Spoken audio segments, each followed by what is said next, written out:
प्यारे बच्चों, एक बार फिर से आप सभी का इस YouTube चैनल इस वीडियो में स्वागत है। आयुर्वेदा का फर्स्ट पार्ट मैंने पढ़ा चुका है। इस आधे पैराग्राफ को मैंने कवर कर लिया था। आज इसके सेकंड पैराग्राफ के बारे में बात करेंगे। यदि आपने अभी तक उस फर्स्ट पार्ट को नहीं देखा होगा तो आप नीचे डिस्क्रिप्शन में लिंक दिया हुआ है, वहाँ जा कर के देख सकते हैं। तो इतने टाइम तक हम लोगों ने ये पढ़ा हुआ था प्यारे बच्चों कि सुमन है किस प्रकार से आयुर्वेदिक चीज़ों को सुनने, पौधों को सुनने और दादी माँ को दवाई बनाने के लिए देखते हुए बहुत पसंद करती है, बहुत अच्छा लगता है उसे। इसके बारे में कुछ बातें बताया हुआ था। आयुर्वेद कैसे किस प्रकार से अपनी जानकारी देता है, ऐसा करके बताया हुआ था।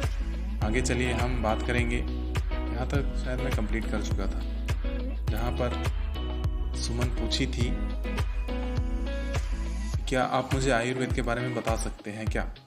तो दादी माँ से सुमन ने पूछा था कि आपने पूरे आयुर्वेद के बारे में पढ़ा है, आयुर्वेद को पढ़े हो दादी माँ, ऐसा करके पूछी थी। सुमन है वो। तो दादी माँ ने कहा था I will have to study the whole of Ayurveda all my life. मैंने अपने जीवन में पूरे आयुर्वेदा को, होल ऑफ आयुर्वेदा के संपूर्ण चीज़ों के बारे में पढ़ा और पढ़ भी रही हूँ।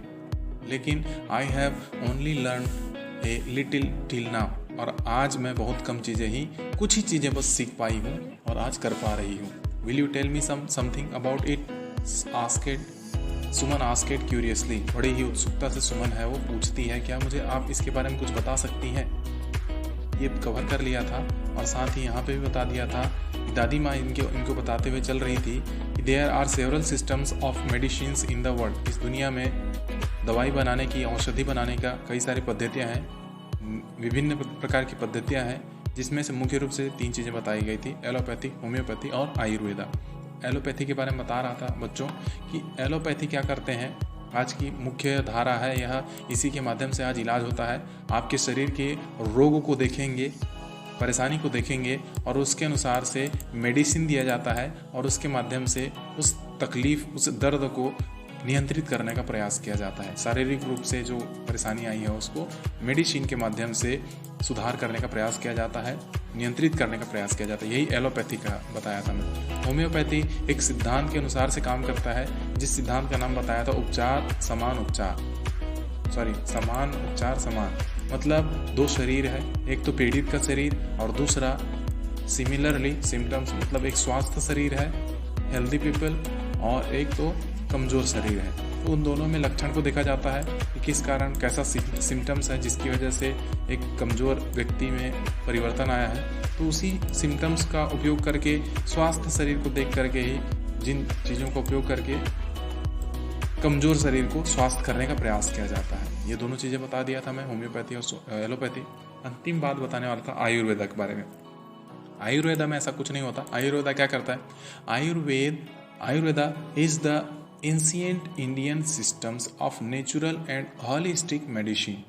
आयुर्वेद प्राचीन भारत का एक पद्धति है जिसके अनुसार नेचुरल एंड होलिस्टिक मेडिसिन, प्राकृतिक और पवित्र तरीके से यह औषधि तैयार किया जाता है। होलिस्टिक मतलब पवित्र, इसकी क्रियाएं हैं वो बड़ी अच्छी, सादगीपूर्ण माना जाता है और प्राकृतिक चीज़ें यहाँ पे सम्मिलित होती है। तो आयुर्वेद इस प्रकार से प्रकृति से ही प्राप्त होती है। आयुर्वेद के माध्यम से प्राकृतिक रूप से इलाज ढूंढा जाता है और इसी से औषधि बनाया जाता है।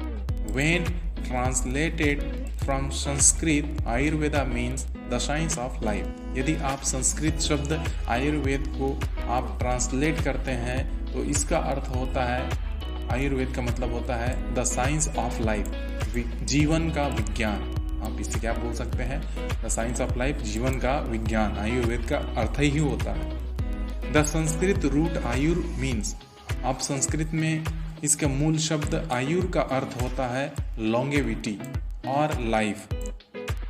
आयुर का मतलब होता है दीर्घायु या फिर जीवन। और वेदा का अर्थ होता है, एंड वेदा मीन्स साइंस, वेदा मतलब होता है विज्ञान। तो इस प्रकार से आयुर्वेदा का अर्थ हुआ जीवन का विज्ञान। तो आयुर्वेद से, शब्द से ही स्पष्ट समझ में आ जाता है। तो यह प्रकृति की देन है, प्रकृति से इलाज होता है शरीर का। देखिए उसी की तुलना एलोपैथी और आयुर्वेद से किया गया है। तो while allopathy medicine tends to focus on the management of disease, allopathy जहाँ एलोपैथी मेडिसिन के माध्यम से, औषधि के माध्यम से उस बीमारी को नियंत्रित करने का प्रयास करती है, नियंत्रण में प्रबंध में ध्यान देती है, फोकस करता है कि उसका नियंत्रण कैसे किया जाए, रोका कैसे जाए उसे। लेकिन वहीं Ayurveda provides us with the knowledge of how to prevent disease and how to eliminate its root cause if it is does occur.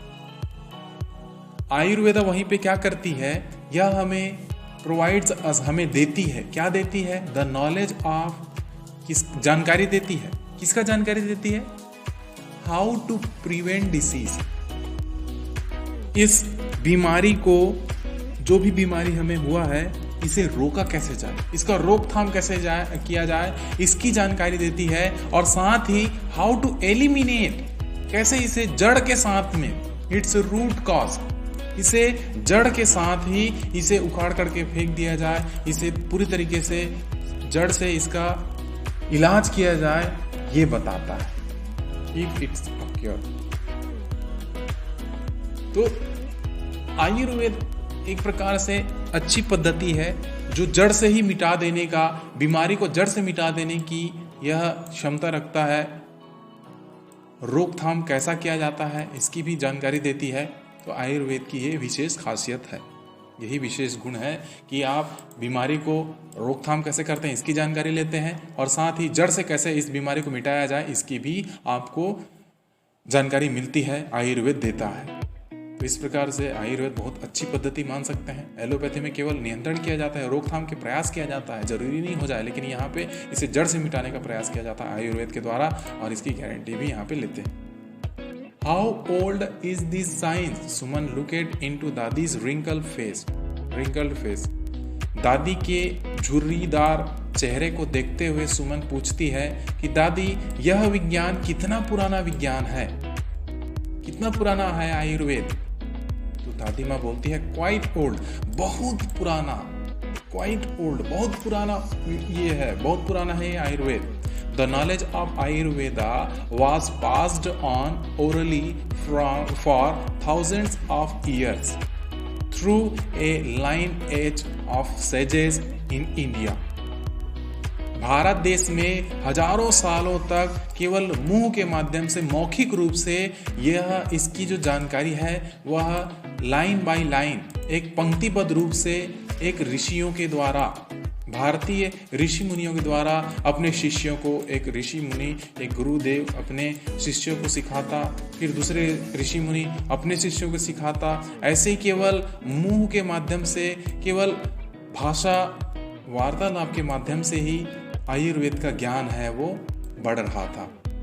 तब तक चला आ रहा था जब तक until it was collated into a text, जब तक उसे एक पुस्तक के रूप में, लिखित रूप में नहीं लिया गया, तब तक वह हजारों सालों से पहले ही यह पंक्तिबद्ध रूप से ऋषि मुनियों के मुख से केवल सुनाई देता था और वहीं से चले आ रहा था, और अंततः इसे लिखित रूप में रख लिया गया, लिखा गया इसे। सैड दादी स्माइलिंग, मुस्कुराते हुए दादी माँ ये सब बताती हैं। The oldest known text on Ayurveda are the Charaka Samhita, Sushruta Samhita and the Ashtanga हृदया।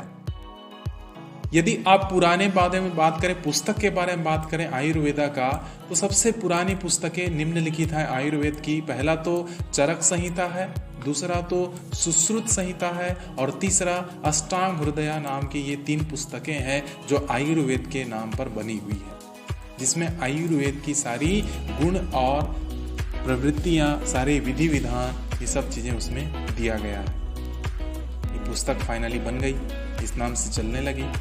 These texts detail the effect that the 5 elements found in the cosmic system: earth, water, air, fire, space. इस पुस्तक के अनुसार से इन सभी पुस्तकों में एक ही चीज देखने को मिली है, मतलब एक विशेष प्रभाव के बारे में बात किया गया है। जो कि इस पूरे यूनिवर्स, कॉस्मिक सिस्टम, पूरे ब्रह्मांड में, कॉस्मिक मतलब होता है ब्रह्मांड, इस पूरे ब्रह्मांड में 5 तत्व निहित है। इन 5 तत्वों का मेल देखने को मिलता है इस पूरे पुस्तकों में, यही बात बताई गई है। ये 5 मुख्य तत्व क्या है, आधारभूत तत्व क्या है? Earth, water, air, fire and space. धरती, जल, हवा, अग्नि, आकाश, ये सारी चीजें मिल करके इस पूरे ब्रह्मांड का निर्माण करती है। Have on our individual systems, और साथ ही हमारे शरीर का भी यही 5 तत्व निर्माण करता है। आप पूरे दुनिया पे, पूरे ब्रह्मांड पे इन्हीं 5 तत्वों को देखोगे और अपने शरीर में भी यही 5 तत्व सम्मिलित है, समाहित है। तो आप चरक संहिता, सुश्रुत संहिता और अष्टांग हृदया, इस आयुर्वेद पुस्तक के माध्यम से आप इस सब चीज़ों के बारे में जानते हैं। इसमें इसका ज्ञान दिया गया है। And expound on the importance of keeping these elements balanced for healthy and happy life. और इस पूरे पुस्तक में इन्हीं 5 तत्वों को संतुलित करने के बारे में बताया गया है। Keep these elements balance. अपने जीवन को यदि स्वास्थ्यवर्धक और हैप्पी, खुश रखना चाहते हैं तो आप इन्हीं 5 तत्वों को बैलेंस करके रखिए, संतुलित करके रखिए। आप निश्चित रूप से खुशहाल जीवन व्यतीत करेंगे। इन पुस्तकों में ये सब चीज़ें देखने और पढ़ने को मिलती है। ये समझ में आया प्यारे बच्चों, आयुर्वेद कैसा महत्वपूर्ण है हमारे जीवन में। Ayurveda places great importance on one's पाथ्य और life style, eating habit and daily routine.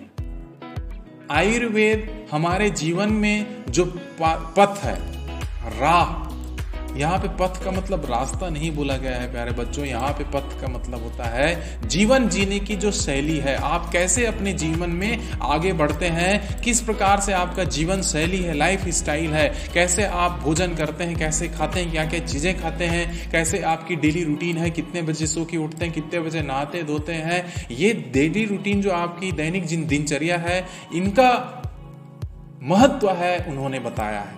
Ayurveda में इन्हीं चीज़ों का महत्व उन्होंने विशेष रूप से प्रदर्शित किया है। इन्हीं के माध्यम से आप इन 5 तत्वों को संतुलित कीजिए, जीवन निश्चित रूप से बड़ा ही खुशहाल और आनंदप्रद रहेगा। Ayurveda also provides guidance. Ayurveda हमें जीवन जीने की जो शैली है, इसके लिए विशेष प्रोवाइड्स गाइडेंस, हमें राह दिखाता है।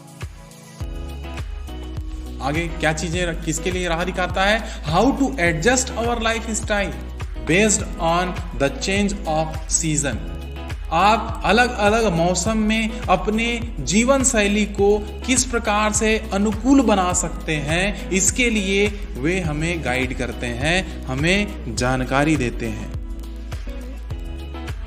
आप आयुर्वेद के पुस्तक में इन सब चीजों के बारे में पढ़ सकते हैं, ये जानकारी ले सकते हैं।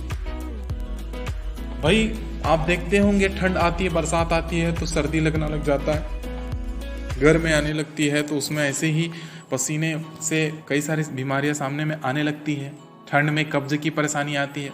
यदि आप इन सीजन में, इस सभी मौसम में अपने आप को ढालना सीख लें, एडजस्ट करना सीख लें, अनुकूल करना सीख लें अपने जीवन शैली को, तो निश्चित रूप से आपका शरीर है वो स्वस्थ रहेगा और खुशहाल रहेगा।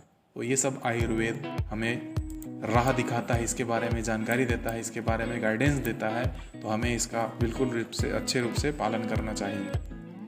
अकॉर्डिंग टू आयुर्वेदा, आयुर्वेद के अनुसार से each person will be influenced by certain elements more than others. Ayurveda के अनुसार से सभी व्यक्ति किसी न किसी एक तत्व से विशेष प्रभावित होता है। निश्चित रूप से अन्य लोगों की तुलना में एक तत्व एक व्यक्ति को विशेष रूप से प्रभावित करती है। This is because of their प्रकृति और नेचुरल कॉन्स्टिट्यूशन। इसी से ही आप शरीर की संरचना होती है प्राकृतिक, और उसकी प्रवृत्ति का पता चलता है उसी एक तत्व के प्रभाव के कारण। Ayurveda categorised the different constitution into 3 different doshas.